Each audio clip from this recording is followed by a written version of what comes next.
Assalamualaikum warahmatullahi wabarakatuh. Jumpa kembali bersama saya Hilyatus Solihah. Beberapa video menarik dari Pasuruan dan sekitarnya akan kami sajikan dalam program Pasuruan Sepekan edisi 14 Juli 2018.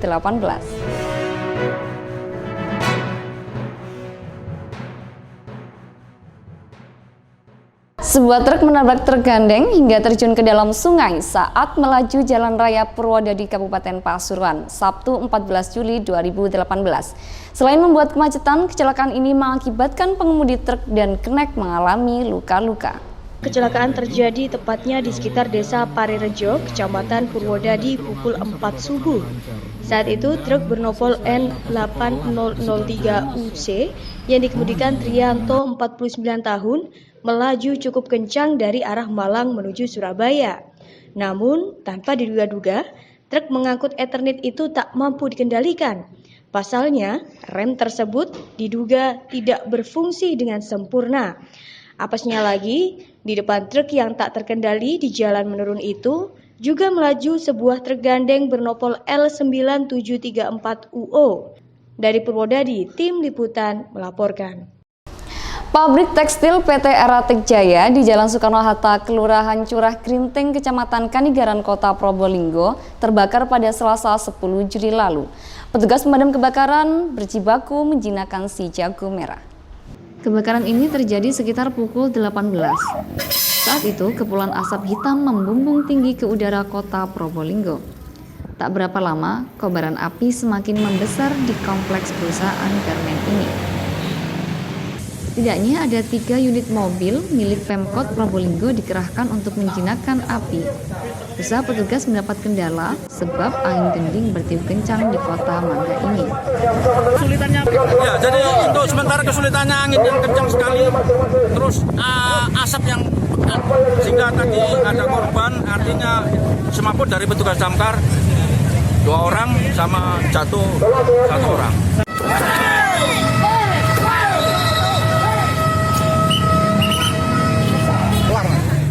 Tim Liputan Probolinggo melaporkan.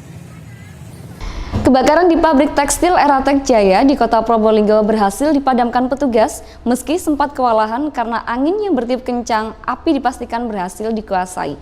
Polresta Probolinggo pun akan mendatangkan tim Lab 4 Polda Jatim untuk memastikan titik api penyebab kebakaran tersebut. Setelah 10 jam mengamuk, kobaran api di pabrik tekstil Eratek Jaya berhasil dijinakkan oleh petugas damkar.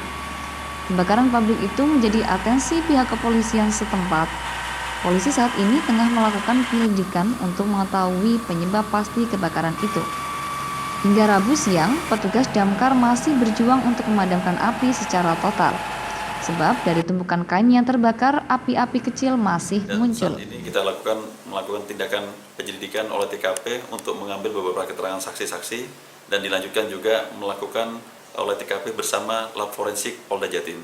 Dan saat ini tidak ada korban jiwa, namun hanya kerugian material. Tim Liputan Probolinggo melaporkan. 2 pemuda diamankan Polsek Nangkojajar setelah kepergok akan mencuri motor di salah satu rumah warga di Desa Ngembal, Kecamatan Tutur, Kabupaten Pasuruan. Sementara di Probolinggo, 2 maling nyaris tewas dimasa oleh warga Desa Boto, Kecamatan Lumbang, Kabupaten Probolinggo, Rabu 11 Juli lalu. Menurut informasi, aksi pencurian tersebut dilakukan sekitar pukul 20.30 Kamis malam. Dikatakan, ia akan mengambil motor Matic Vario milik seorang ibu bernama Patola. Polisi sudah mengetahui kronologi terkait pencurian tersebut dengan melakukan pemeriksaan terhadap beberapa saksi dari warga setempat. Mulanya, pencurian ini diketahui ketika salah satu pelaku kepergok berada di rumah Patola.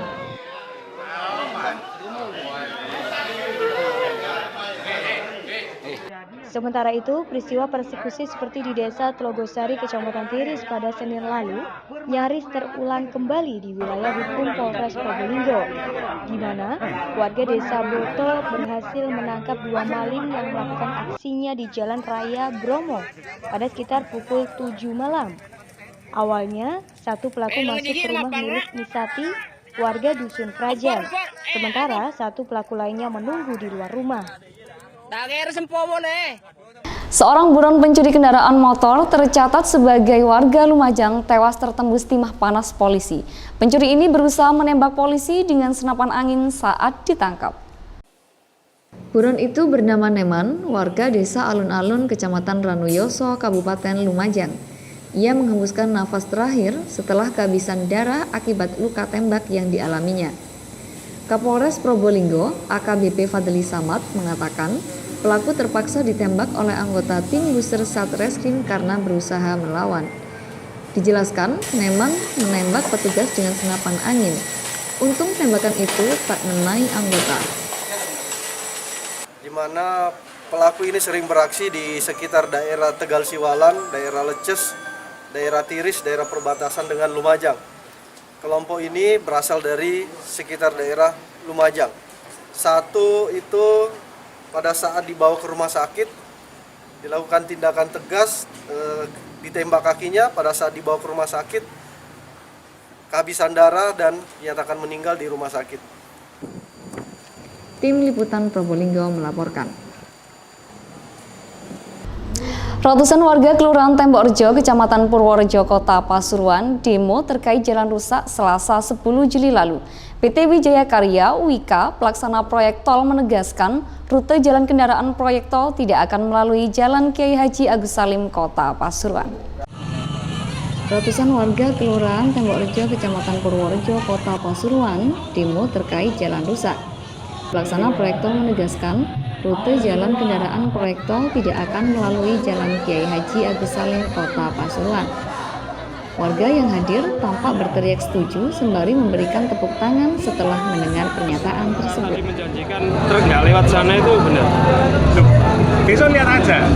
Kalau memang maunya kita perbaiki dulu, kita tambah ya kita tambah. Lewat mana Pak? Kalau nggak lewat sini Pak? Kita punya main road dari ujung sampai ujung kan kita sudah tembus. Kita lewat masuk jalan dalan, masuk ke kanan itu area saja. Gak masalah. Berarti perbaikan jalan penambalan ini dilakukan secepatnya. Kira-kira cepatnya Nanti ke Bina Marga aja, coba tanya ke Bina Marga Pak Agus. Warga Tembok Rejo bersama Lurah Tembok Rejo dan pihak tol lakukan dialog di halaman kantor Kelurahan Tembok Rejo, Kelurahan Purworejo, Kota Pasuruan, Selasa 10 Juli lalu. Salah satu permintaan, warga meminta jalan rusak disiram sebanyak 10 kali dalam sehari. Ratusan warga Tembok Rejo tumpah ruah memadati kantor kelurahan meminta agar jalanan di sekitar Jalan Kiai Haji Agus Salim segera diperbaiki. Sedikitnya ada 3 tuntutan penting ditunjukkan kepada pihak kelurahan dan pihak tol yang hadir. Salah satu tuntutan, warga meminta agar jalan disiram sebanyak 10 kali. Pak, tadi tuntutannya warga kan untuk penyiraman 10 kali, kemudian penambalan, terus kemudian kesehatan. Itu gimana Pak? Tuntutan warga itu dipenuhi apa Pak? Yuk kita penuhi juga toh. Mereka artinya kalau penyiraman minta 10 kali ya kita maksimalkan. Yang tadinya 4 ya kita minta 10. Saya kan jawab tadi, saya siapkan water tank di Tembok Rejo. Terus Dari Pasuruan, tim Liputan melaporkan. Ratusan warga protes dampak jalan tol di Kelurahan Tembok Rejo, Kecamatan Purworejo, Kota Pasuruan. Mereka menutup Jalan Kiai Haji Agus Salim, tepatnya di batas kota dengan tumpukan pasir.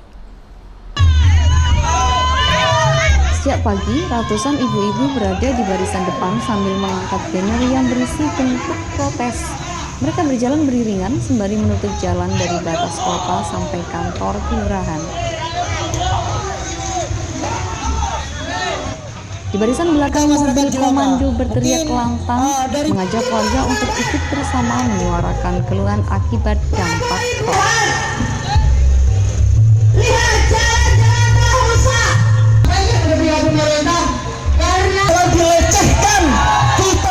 Dari Pasuruan, tim Liputan melaporkan. Batu nisan raksasa di Desa Ganting Wetan, Kecamatan Marun, Kabupaten Probolinggo bikin heboh. Warga yang penasaran datang ke lokasi dan menjadikannya sebagai objek foto. Suasana di lokasi batu nisan raksasa milik Nur Selamat pada Minggu 8 Juli 2018 sore terlihat ramai. Sejumlah warga berdatangan untuk melihat objek batu nisan raksasa yang berada di lahan persawahan itu. Batu nisan raksasa ini dibangun oleh Nur Slamet alias Bintaos, warga desa setempat. Nisan ini tak sepenuhnya selesai sebab di lokasi itu masih ditemukan tumpukan batu bata. Ternyata viral masih baru ini ya. Ternyata saya muter-muter ini. Jadi sebenarnya saya mau pulang ini. Ya. Jadi habis itu saya mampir di sini karena viral itu di media sosial dan juga baca di koran. Akhirnya saya menuju ke lokasi sini. Dia langsung penasaran gitu. Tim Liputan Probolinggo melaporkan. Keberadaan batu nisan raksasa di Kabupaten Probolinggo menjadi atensi dari penegak hukum. Polisi akan menjerat Bintaos secara hukum jika ada warga yang melaporkan adanya dugaan penipuan. Polres Probolinggo belum mengambil tindakan apapun terhadap berdirinya batu nisan raksasa di Desa Ganting Wetan, Kecamatan Maron itu. Sebab hingga saat ini belum ada warga yang melapor keberatan dengan keberadaan nisan itu. Apalagi nisan setinggi 11 meter itu berdiri di atas milik lahan pribadi, bukan lahan umum. Dan masih dirapatkan sama Pakor Pakem. Kita bersama-sama untuk mengambil upaya-upaya langkah-langkah yang lebih membawa dampak positif ke masyarakat, jangan membuat masyarakat resah dengan adanya batu nisan itu. Belum ada laporan resmi kasus penipuannya, belum ada.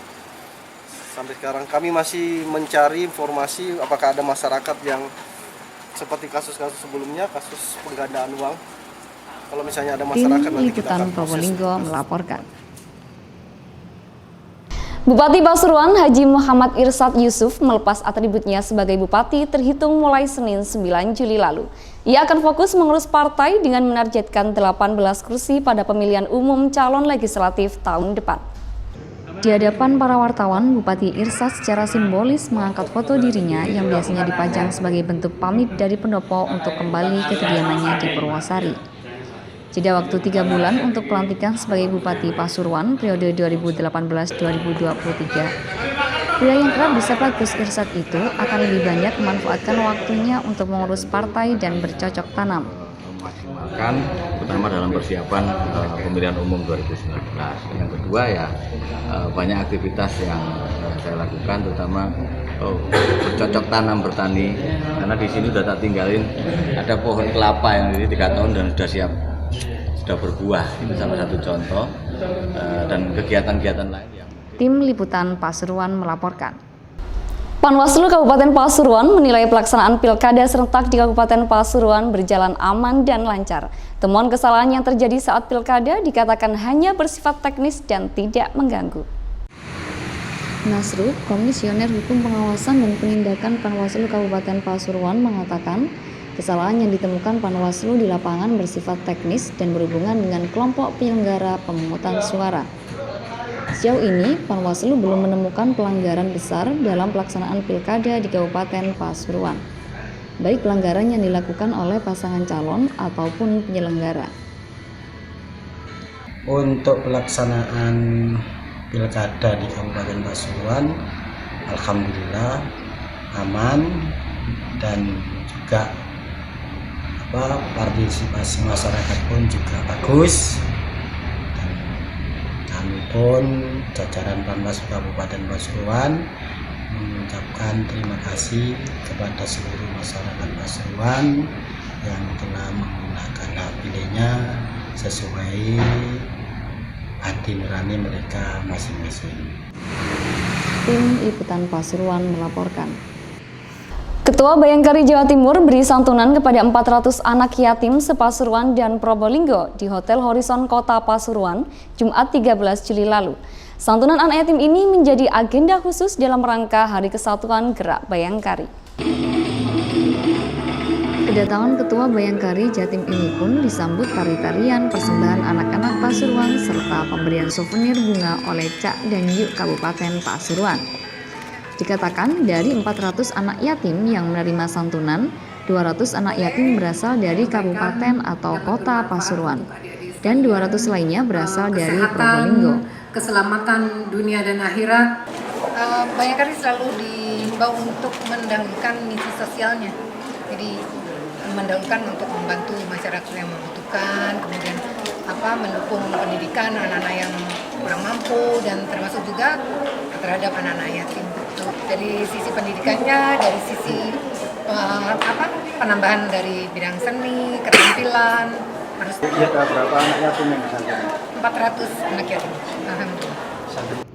Tim Liputan Pasuruan melaporkan. Informasi terakhir yakni tentang lomba ikan koi yang akan dilaporkan langsung oleh reporter kami Willy Abraham. Baik Willy, silakan sampaikan dengan laporan Anda.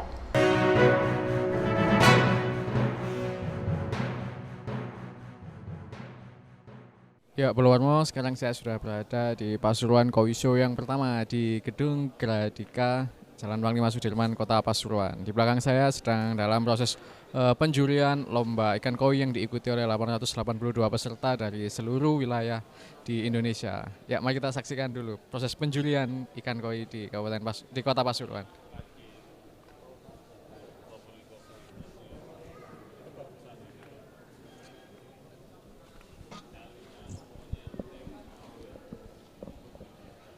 Ya, ini proses penjurian dari juri.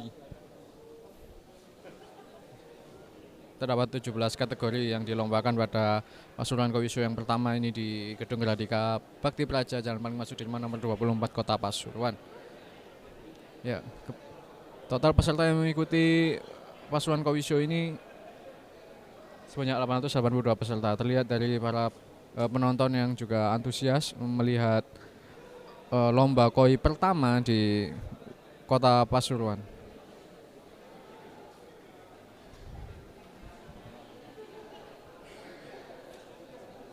Sebanyak 17 kategori yang dilombakan pada lomba koi show pertama di Kota Pasuruan ini mendapat antusias yang cukup baik dari para peserta. Total sebanyak 882 peserta mengikuti acara Pasuruan Koi Show yang pertama di Kota Pasuruan. Kebanyakan dari mereka berasal dari luar daerah seperti di Sukabumi, Lombok, Bali, dan juga di Kalimantan Selatan, Banjarmasin, mengikuti lomba yang pertama kali ini. Ya, ini proses penjurian dari dekat ya. Juri sedang berdiskusi untuk menentukan siapa yang terbaik dari ikan yang berada di kategori tanco.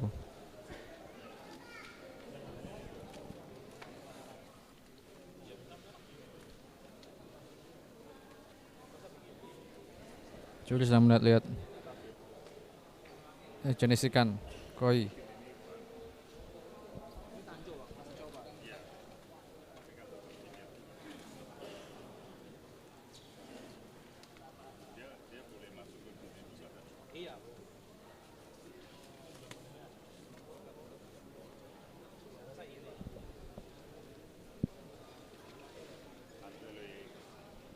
Ya, Purwarmo, di samping saya sedang melakukan proses penjurian dan juga di belakang saya terdapat antusias masyarakat yang melihat langsung lomba koi yang pertama di wilayah Kota Pasuruan.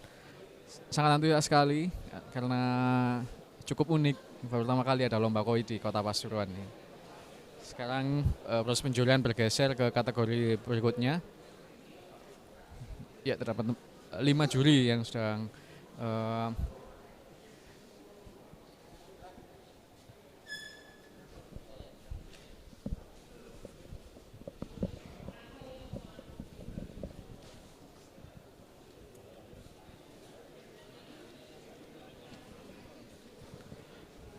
total hadiah yang diperebutkan pada ajang Pasuruan Koi Show yang pertama ini mencapai 80 juta rupiah. Selain itu juga dibagi menjadi sebagai pembinaan, terus juga trofi untuk para pemenang lomba Koi Show yang pertama.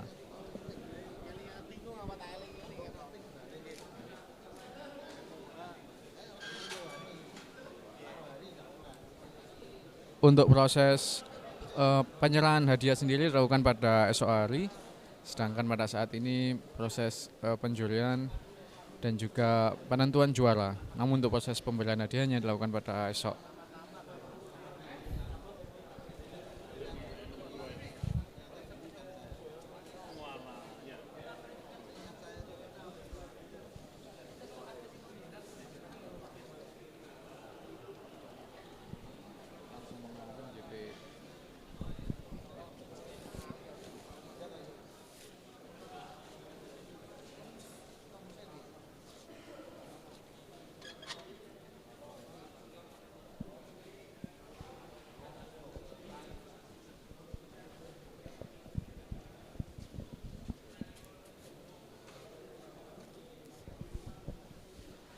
Ya, Belwarmo, demikian laporan saya dari Pasuruan Kowisyo pertama di Gedung Gradika Kota Pasuruan.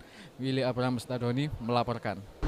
Baik pemirsa, dari tadi sekaligus mengakhiri perjumpaan kita pada hari ini. Saya Hilatus Solihah beserta seluruh kerabat kerja yang bertugas pamit undur diri. Wassalamualaikum warahmatullahi wabarakatuh dan sampai jumpa.